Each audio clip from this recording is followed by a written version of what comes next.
Okay, இது ஆங்க்லோசிங் spondylitis அதுக்கு என்ன தீர்வு அப்படிங்கிறது ஒரு கேள்வி. இந்த கேள்விக்கு வந்து பார்த்தீங்க அப்படின்னா, இந்த வேணுங்கிற அளவு ஜவ்வு இல்லை, ஜவ்வு இல்லாமல் அப்படியே வத்தி போயிடுச்சு அந்த இடம். இது வந்து தோள்பட்டை மூட்டு அப்படின்னு இருக்கும்போது தோள்பட்டை மூட்டு வத்தி போடுறது, முதுகு தண்டுவடமே ஃபுல்லாக வத்தி உள்ள ஒட்டி போயிடுறது. இது மாதிரி காலில் பார்த்தீங்க அப்படின்னா, கால் அந்த எலும்புகளை ஒட்டி வரக்கூடிய ஜவ்வு பகுதியெல்லாம் இல்லாமல் அப்படியே ஒட்டி போய் இருக்கிறது. இந்த மாதிரி ஆங்க்லோசிங் ஸ்பாண்டிலைட்டிஸ் அப்படிங்கிறதுனால கணுக்கால் பகுதியில் வீக்கம் வரலாம்.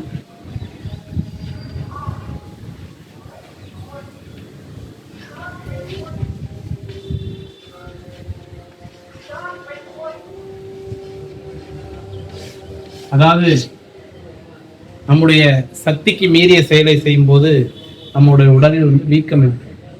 அதாவது இப்போ நம்மளை ஓங்கி ஒருத்தவங்க அரைஞ்சிட்டாலோ இல்லை நம்ம காலில் ஒரு கட்டை விழுந்துட்டாலோ உடனடியாக அந்த இடம் வீங்க ஆரம்பிக்கிறது. என்னன்னா அந்த இடத்துல அதிகமான அழுத்தம் கொடுத்ததுனால அந்த வீக்கம் வருது.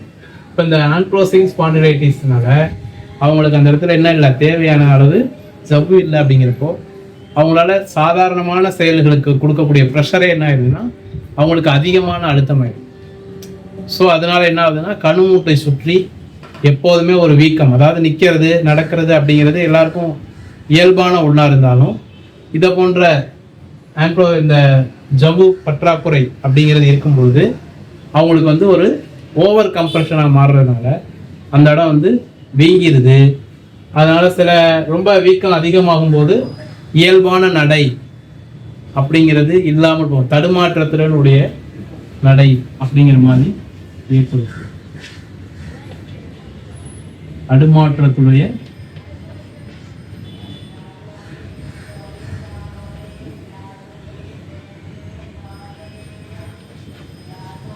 தடுமாற்றத்தோட கூடிய நடை வந்து ஏற்படுது. இதை போக்குவதற்கு நம்ம ஏற்கனவே ஜவ்வு உற்பத்திக்கு வந்து நல்லெண்ணெய்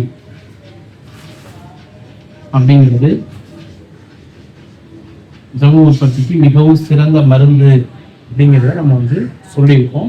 இந்த நல்லெண்ணெயை வந்து 1 ஸ்பூன் அல்லது 5 மில்லி முதல் 10 மில்லி வரை அவங்களுக்கு சந்திரக்கலை சுவாசம் நடக்கும்போது டைரெக்டாக குடிக்கலாம் அல்லது சாதத்தில் போட்டு சாப்பிடலாம். டிஃபன் எது சாப்பிட்டாலும் அதை ஊற்றி சாப்பிடலாம். இப்படி சாப்பிட்றதுனால இந்த ஜவ்வு உற்பத்தி அப்படிங்கிறது ஈஸியாக வருவதற்கான ஒரு வாய்ப்புகள் உண்டாகும். அதே மாதிரி எந்த பகுதியிலெல்லாம் வீக்கம் இருக்கோ அந்த பகுதியிலெல்லாம் இப்போது ஒரு காரம் உள்ள மூலிகையை சேர்த்து, இப்போ நல்லெண்ணெய்க்கு உங்களுக்கு காரம் உள்ள மூலிகை அப்படின்னு பார்த்தீங்கன்னா நொச்சி. இதே நொச்சியை தேங்காய் எண்ணெயிலையும்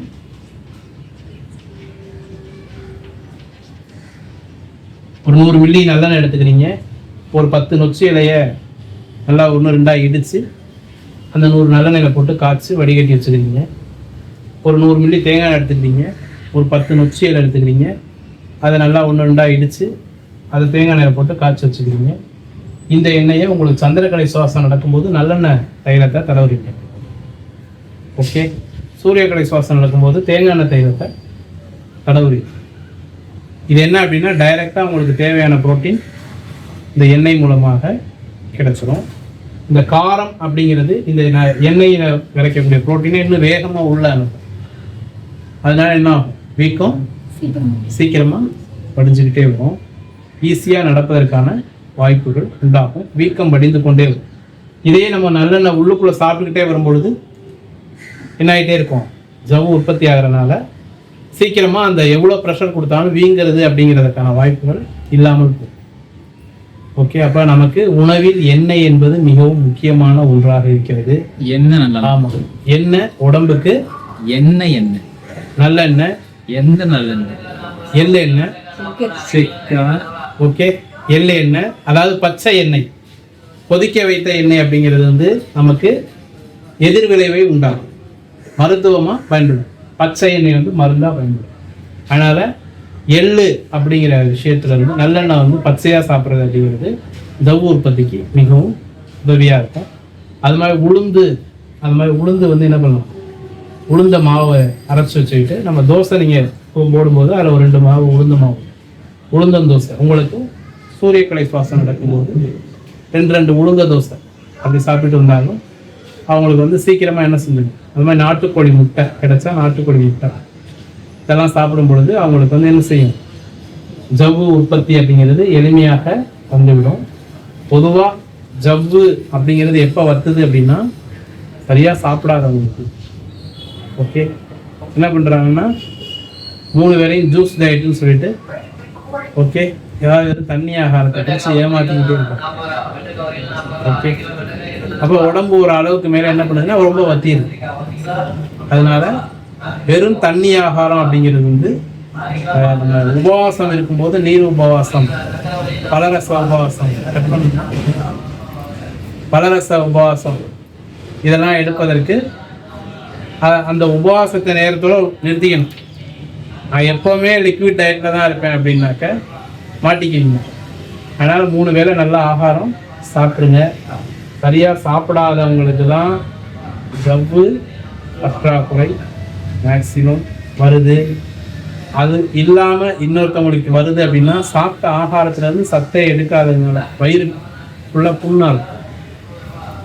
வயிறு புண்ணாக இருக்கிறதுனால சில பேர் சாப்பிடும் போது சாப்பாட்டை 10 தடவை திட்டிட்டு சாப்பிடுவாங்க. இதெல்லாம் சாப்பிட்டு நான் எப்படி நல்லா இருப்பேனா, இப்படியே நம்ம வந்து சொல்லி சொல்லி எதிர்வினைகளை எல்லாம் நம்ம என்ன செய்யறோம் உள்ள ஊடுருவிட்டு அதுக்கப்புறம் எனக்கு என்ன பிரச்சனைனே தெரியல அப்படின்னா என்ன அதனால நீங்க எதை சாப்பிட்டாலும் அந்த உணவுப் பொருள்னால் உங்களுக்கு எந்த பாதிப்பும் வராது அப்படிங்கிற எண்ணத்தோட நீங்க சாப்பிட்டீங்கன்னா உங்களுக்கு தொந்தரவு மேக்சிமம் வராது. இதுக்கான வர்ணம் உதாரணம் எல்லாரும் என்ன பண்றாங்க அப்படின்னா இந்த எண்ணெயில சாப்பிட மாட்டேன் அந்த எண்ணெயில சாப்பிட மாட்டேன்னு சொல்லி நல்லா பர்ஃபெக்டா சாப்பிட்டுட்டு இருக்கேன்றான். சில நேரம் திடீர்னு போய் ஏதாவது கடையில் சாப்பிட்டாங்கன்னா அப்படியே அவங்க முகமே இதாகிடும். இப்போ டெய்லி கடையில் சாப்பிட்றவங்கன்னா அப்படி நினைக்கல, புரியுதுங்களா? அப்படி நினைக்காம அவங்க சாப்பிட்டுட்டு இருக்காங்க. அவங்களுக்கு எந்த தொந்தரவும் மேக்சிமம் பண்ணலை. நினைச்ச அடுத்த செகண்ட்ல பண்ணிடும். புரியுதா உங்களுக்கு?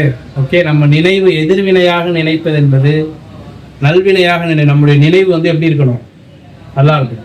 ஓகே சரி, இப்போ இந்த ஜவ்வு உற்பத்தி இல்லாமல் போவதற்கு நமக்கு வந்து உள்காய்ச்சல் அப்படின்னு சொல்லி ஒரு பிரச்சனை இருக்கு. இந்த உள்காய்ச்சல் அப்படிங்கிறது வந்து என்னன்னு பார்த்தீங்கன்னா வெளியே காய்ச்சலே அடிக்காது. என்ன செய்யும், உள்ளுக்குள்ள காய்ச்சல் கணக்கணக்கணன்னு இருந்துக்கிட்டே இருக்கும். இந்த காய்ச்சல் இருந்துக்கிட்டு இருக்கிறதுனால அவங்களால என்ன செய்ய முடியாது, சரியா ஆகாரம் சாப்பிட முடியாது. ஓகே, அப்போ அவங்க என்ன பண்ணுவாங்கன்னா 2 இட்லி 1 தோசை கொஞ்சோண்டு சாதம், அதாவது அவங்களுக்கு அவங்க இயல்பாக சாப்பிட்ற அளவு அப்படிங்கிறது இல்லாமல் போய் இதுதான் இயல்புங்கிற அளவுக்கு மாறி இருப்பாங்க. நிறைய வயசானவங்க பார்த்தீங்கன்னா 2 இட்லி தான் சாப்பிட முடியும், அதனால் 1 தோசை தான் சாப்பிட முடியும், என்னால் வந்து இவ்வளோ தான் சாப்பிடும், இதுக்கு மேலே சாப்பிட முடியும். என்னன்னு பார்த்தீங்கன்னா இந்த உள்காய்ச்சல் தான் காரணம். இந்த உள்காய்ச்சல் அப்படிங்கிறது இருக்கிறதுனால சரியான ஆகார பலம் கிடைக்காதனால அவங்களுக்கு இந்த ஜவ்வு பற்றாக்குறை அப்படிங்கிறது வந்து திரும்ப திரும்ப திரும்ப திரும்ப ஏற்படுகிறது. அதனால இந்த உள்காய்ச்சல் அப்படிங்கிறதுல தனி கவனம் செலுத்தும் போது இதுதான் ஸ்பெஷல் சைல்டுன்ற குழந்தைங்களுக்கு வெளியே காய்ச்சல் தெரியாது, உள்ள கதகதப்பு இருந்துகிட்டே இருக்கும். அந்த குழந்தைங்களுக்கு தேவையான ஊட்டம் கிடைக்கவே கிடைக்காது. பெரியவங்கன்னா கூட இங்கே வலிக்குது அங்கே வலிக்குது இது செய்யுது அது செய்யணும்னு சொல்ல தெரியும், அந்த குழந்தைங்களுக்கு என்ன தெரியாது, சொல்ல தெரியாது. அதனால கைகளை குறுக்கி வைத்துக் கொள்கிறது, கால்களை குறுக்கி வைத்துக் கொள்கிறது, உடம்பையெல்லாம் குறுக்கி வைத்துக் கொள்கிறது. ஓகே, அப்படி குறுக்கி வைத்துக்கிறப்போ அந்த குழந்தைக்கு அவ்வளோதான், இந்த குழந்தை இப்படி தான் இருக்கும் அப்படிங்கிற மாதிரி முடிவு பண்ணுறாங்க. இந்த உள்காய்ச்சல்ங்கிற கான்செப்டுக்குள்ள யாரும் வரவில்லை. இந்த உள்காய்ச்சலை பார்த்து சரி செய்தால் அந்த குழந்தைகள் இயல்பான குழந்தைகளாக மாறுவதற்கான வாய்ப்புகள் இருக்கிறது. ஓகே, துளசி நேர்த்தி இந்த 2 மூலிகையை பற்றி நீங்கள் நன்றாக தெரிந்து கொள்ளுங்கள். ஓகே, இந்த துளசி அப்படிங்கிறது வந்து பார்த்தீங்கன்னா காய்ச்சலுக்குரிய ஒரு முக்கியமான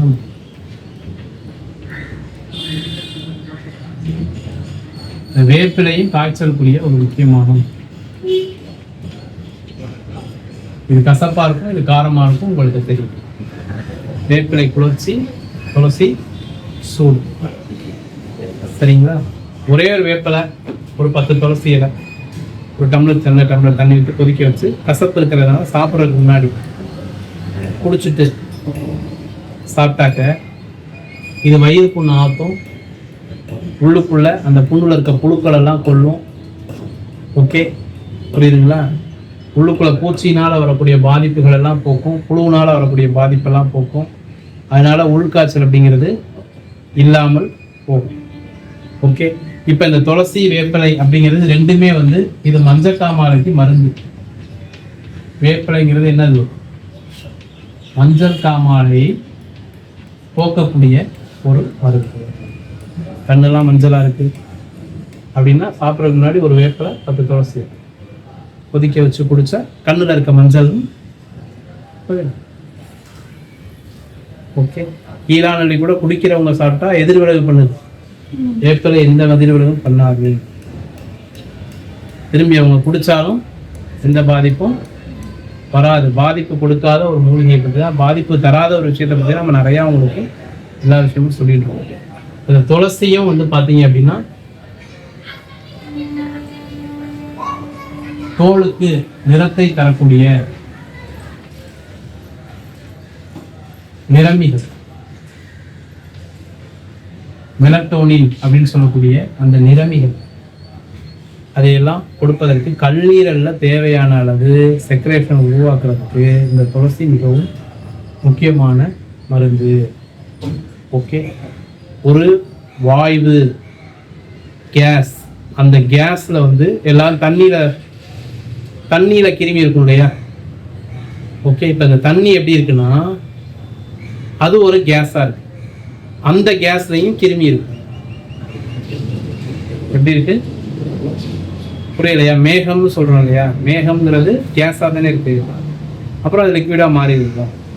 ஓகே, அது மாதிரி அப்படி மேகமா இருந்தாலும் அதுக்குள்ள என்ன இருக்கு? கிருமி இருக்கு. ஓகே, அது போல மேக வாயுன்னு சொல்லக்கூடிய உடம்புல அங்கங்க கருப்பு கருப்பா வர எல்லா ஸ்கின் ப்ராப்ளம்ஸ்க்கும் துளசி வந்து மிகவும் ரொம்ப நல்ல ஒரு மருந்து. அதனால இந்த உள்காய்ச்சல் அப்படிங்கிற விஷயத்துல எப்போதும் ஒரு இயல்பான அளவு நம்மளால சாப்பிட முடியும். அதாவது ஒரு 7 இட்லி உங்களால சாப்பிட முடியும், சாப்பிட்டுட்டு இருந்தீங்க அப்படின்னா இப்போ உங்களால் 4க்கு மேல சாப்பிட முடியலை அப்படின்னா இதையும் நீங்கள் உள்காய்ச்சலாக எடுத்துக்கொள்ளலாம். இப்போ நீங்க நாடி பரிசோதனை அப்படின்னு சொல்லி உங்களுக்கு நாடி பரீட்சை வகுப்பு நடத்தணும். அதுல வந்து பித்த பகுதியில பித்த நாடி அரை மாத்திரைக்கு மேல இருந்தா அல்சர் அப்படின்னு எடுத்துக்கணும், அல்சர் இருந்தால் காய்ச்சல் இருக்குங்கிறதையும் எடுத்துக்கணும் அப்படின்னு சொன்னோம்.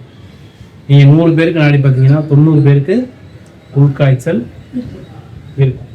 அதனால தான் இன்னைக்கு சர்க்கரை வியாதி அதிகமாக இருக்கு. உடம்புல யாருக்கும் தெம்பு இல்லை. தெம்பு இல்லாதனால மேனேஜ் பண்ணுறதுக்காக சர்க்கரையை குறைக்காமல் பிளட்டில் அப்படியே வச்சுக்குது.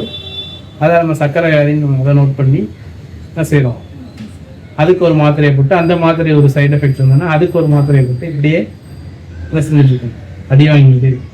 ஸோ அதனால் இந்த வேம்பு துளசி அப்படிங்கிறத நீங்கள் என்ன செய்யலாம் அப்படின்னா தினமும் ஒரு வேளையோ 2 வேளையோ எடுத்து நீங்கள் இந்த நாடி பரீட்சையின் மூலமாக பித்த பகுதியில் பித்த நாடி அரை மாத்திரைக்கு மேலே இல்லை அப்படின்னு வர வரைக்குமே இதை கண்டினியூ பண்ணி என்ன செய்யலாம், இது போன்ற ஜவ்வு பிரச்சனை வராமல் தடுத்து கொள்ளலாம்.